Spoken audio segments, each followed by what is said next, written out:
the government gave a toll-free emergency line of 112 to the people. Tunde Olaniro, OGTV News. The federal government has distributed relief materials, food items to those in need in Ijebu-Ode, Odongbolu, and Ijebu Northeast Federal Constituency. Mrs. Margaret Ngozi Ukwegu, Zonal Director, National Commission for Refugees, Migrants, and Internally Displaced Persons, performed the flag off and handed the materials over to members of the House of Representatives. Honorable Kolapo Oshunsoya, who represents the constituency for immediate distribution. Bumi Adigun was there and he filed his reports in this package. They are refugees, migrants, returnees, and internally displaced persons in Ijebu-Ode, Odongbolu, and Ijebu Northeast Federal Constituency. And the federal government, through its relief materials distribution across the country, is putting smiles on their faces.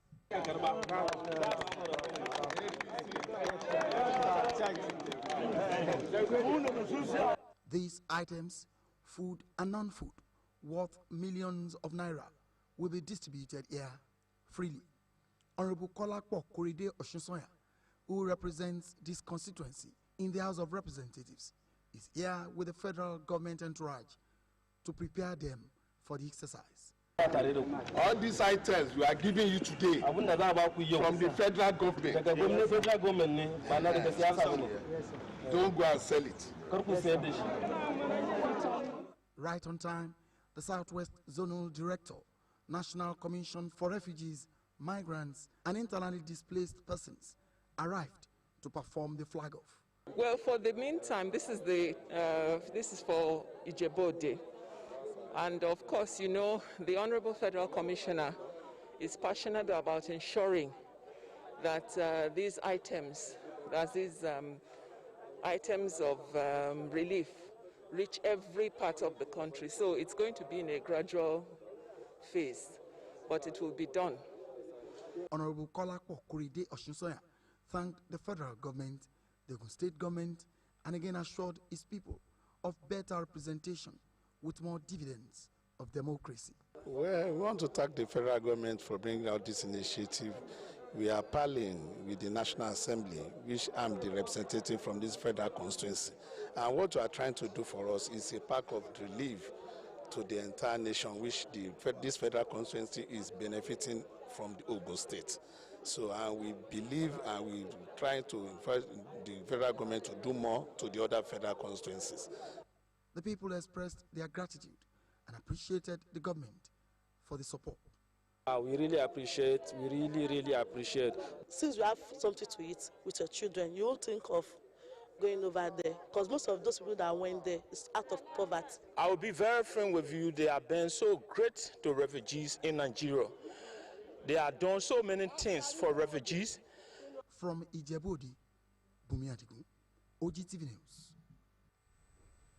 Ngozi Okonjo-Iweala looks set to be confirmed today as the first woman and the first African leader of the World Trade Organization, a near-paralyzed institution desperately needing a kickstart. The WTO has called the Special General Council meeting, at which the former Nigerian finance minister and World Bank veteran is expected to be formally selected as the global trade body's new Director General. U.S. President Joe Biden strongly swings behind her candidacy shortly after the only other remaining contender, South Korea Trade Minister Yoon Mung-hee, pulled out. The 164-member organization special section gets underway at 14 GMT, and Okonjo-Iweala is scheduled to hold an online press conference 2 hours later. The Economic and Financial Crime Commission, Ibadan's zonal office, has secured the conviction of a former Deputy Chief Registrar of the Oyo State High Court, Mutiat Adio. She was convicted after pleading guilty to a fresh charge bordering on obtaining money by false pretense and issuance of dishonored check. In a statement by the EFCC spokesman, Wilson Uwajiri, Adio was alleged to have obtained a 2000 model Toyota Pathfinder SUV valued at 1.5 million naira from one Fabumi Samuel at Fatai Olanrewaju Motors by pretending to him that it will be paid once the check is presented to a bank. The victim reportedly released the said vehicle to her, but the check was dishonored within 3 months of issuance for insufficient funds in the account.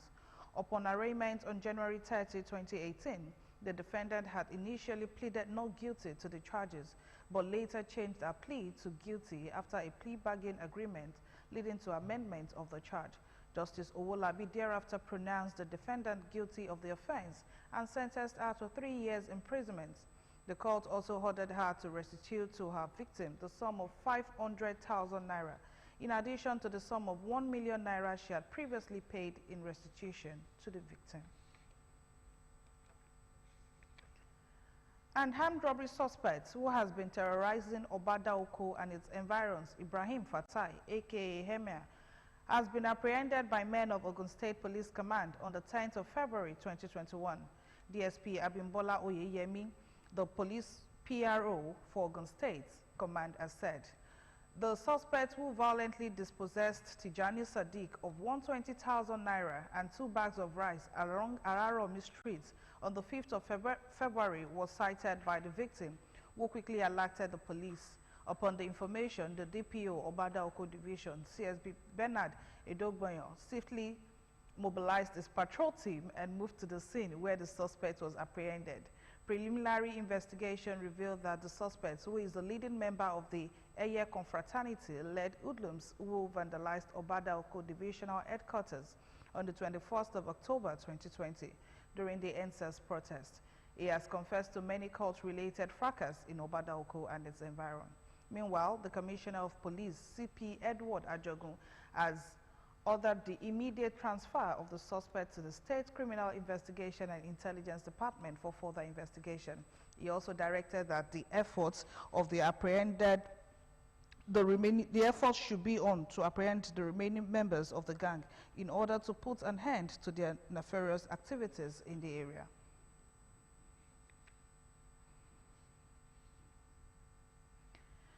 Zimbabwe, one of the landlocked countries in Southern Africa, has received its first batch of COVID vaccine, President Emmerson Mnangagwa has said.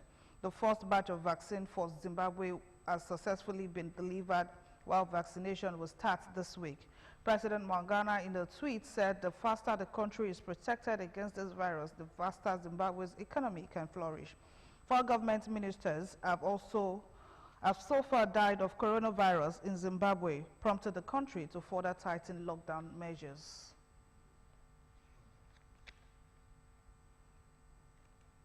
Liberian President George Weah on Sunday put the country's health authorities on heightened alert after 4 people died of Ebola in neighboring Guinea, the first resurgence of the disease in 5 years.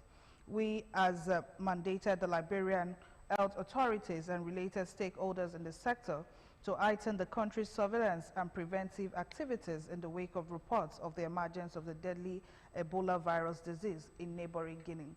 Guinea's health minister, Remy Laman, said the 4 people had died of Ebola, the first death since 2013 to 2016 epidemic, which began in Guinea, killed 11,300 people across the region. However, no case of the disease has so far been detected in Liberia, it insisted.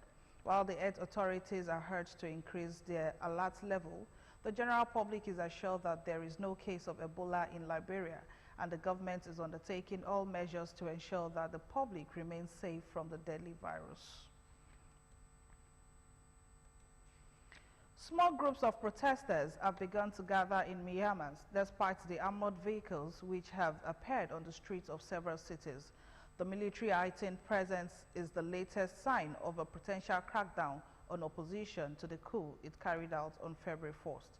Hundreds of thousands of people have taken part in the protest over the last 10 days, demanding democracy be restored. They also want their elected leaders released from detention. But on Monday, it was reported civilian leader Aung San Suu Kyi should be detained for a further 2 days, according to her lawyer, Kim Mak-zor. In the world of sports, former champion Rafael Nadal and 4th seed Daniil Medvedev both cruised into the Australian Open quarters final. Nadal, the 2009 winner and number 2 seed, gained a routine 6-3, 6-4, 6-2 win over Italy's 16th seed Fabio Fognini at Melbourne Park. Nadal will face Stefanos Tsitsipas in the last 8 on Wednesday. The Greek 5th seed was handed a walk-over win in the round 4 after Matteo Berrettini of Italy had to withdraw because of an abdominal injury.